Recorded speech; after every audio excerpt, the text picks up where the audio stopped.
So what's up traders, I hope mnaendelea poa na mko fresh. So niko hapa kwa ajili ya video nyingine ya breakdown. Hizi video za breakdown hasa ya SAWI USD au gold, wengi mmekuwa mnapenda na mnaonyesha reaction na like na comment na DM nini, wengi mnakuwa mnazipenda. So nita make sure nitazifanya zaidi hizi, na pia nitakuwa nafanya zaidi, nitaanza kufanya pia nyingine in short. Nitaanza kufanya pia nyingine ili kwa ajili ya breakdown na nini, watu muweze kupata knowledge, free knowledge ya breakdown ya pair. So hii hapa ni gold nilitrade jana Jumatatu, and this one was a setup nilipata like, hii ilikuwa ni liquidity engineering. Guys, I always naambia liquidity engineering ina moto, ina hatari na balaa.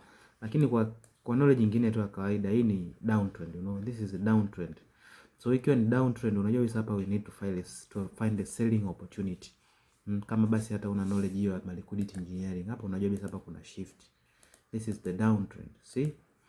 So anyways, story so and the free ilikuwa ni confirmation. Ilikuwa tu sio entry ya liquidity engineering, ilikuwa ni entry ambayo iko ndani ya entry. Ilikuwa ndani ya entry gani? Ilikuwa ndani ya entry ya 15 minute. I mean 1 hour. 1 hour ilituonyeshia hapa shift, ikatuonyeshia hapa inside formation. Ambayo inside formation sasa kwenda kwenye 15 minutes ndio utana liquidity engineering. Sijui mmenielewa?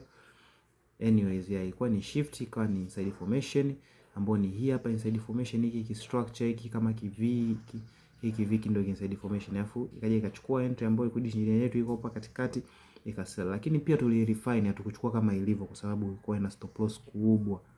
So kwa nini tuchukue stop loss kubwa? Kwa nini tusichukue risk to reward ratio kubwa? Na hii 1 hour paka unaiona hapa pia ilikuwa iko supported na daily time frame. Daily imetengenezea hii hapa, watu wa SMC wanaita hii order block.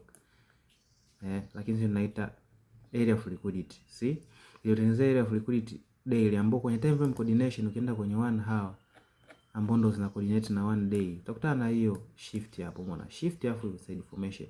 Kwa hiyo expect tukasell sana, lakini ndio hivyo pia. Kwanza tukachukua kwenye hii lower hapa, lakini unfortunately ya kuendelea kusell. Maybe inafuata hii area of liquidity hapa juu ili kuweza ku clear liquidity zote, kuconsume ile liquidity pale juu, lakini I hope itaendelea kusell. I hope so. I don't know. So niko hapa kwa ajili ya kupata opportunity nyingine ya kusell, lakini pia ikishindikana kusell tunatafuta opportunity yetu nyingine ya kubuy ambayo iko maeneo ya hapa hivi kwenye ile kwenye inside formation ambayo tayari shift yetu ishaipata hapa. Hapa kuna unconsumed areas kibao ambao ni FVG, fair value gaps. So ile entry yetu ni hii hapa ambayo tulichukua liquidity engineering, lakini hatuwezi kuichukua liquidity engineering kama ilivyo, labda kama hauna muda sana na nini, hutaki mambo mengi. Ila sisi wazee wa kurefine, wazee wa stop loss kiwembe, tukaenda kwenye 3 minutes tena kuchambua soko. 3 minutes nasemaje kwani? So tukaenda kuichambua 3 minutes, wakutana hapa kuna shift, wakutana ndani kuna inside formation nyingine. So price ilipofika maeneo hapo kwenye inside formation, tukatafuta entry confirmation ambayo ilikuwa ni liquidity engineering, ambayo kwenye time frame ndogo ndio utaiona, lakini kwenye time frame ya 3 minutes huwezi kuiona au 1 minute. So nikaiweka hapo entry, stop loss ilikuwa ni pale juu kidogo kuliko stop loss ile kule juu kwenye 15 minutes, ikawa tu ni pale juu, alafu TP ikawa ni kwenye ile low yetu ya 15 minutes. Guys, trading is actually so simple kama ukijua, ukimaster technical analysis na ukijiamini. So TP yetu tulikuwa ni hapa kwenye hii low ambayo ninaweza kata hapa ambayo ilikuwa ni 1/8 yetu safi kabisa mpaka pale, kuliko ile stop loss ile huko kote tulivyo refine pale, stop loss ikawa tu ni pale. See guys, mambo yana simplify, mambo yanakuwa ni simple, and this is how I break the SAWI USD. And let's see zilikuwa ni pips ngapi. Pips ngapi jamani? Hapa zimemwaga pips ngapi? Pips almost 200 pips. No, 200 pips nimesoma vizuri.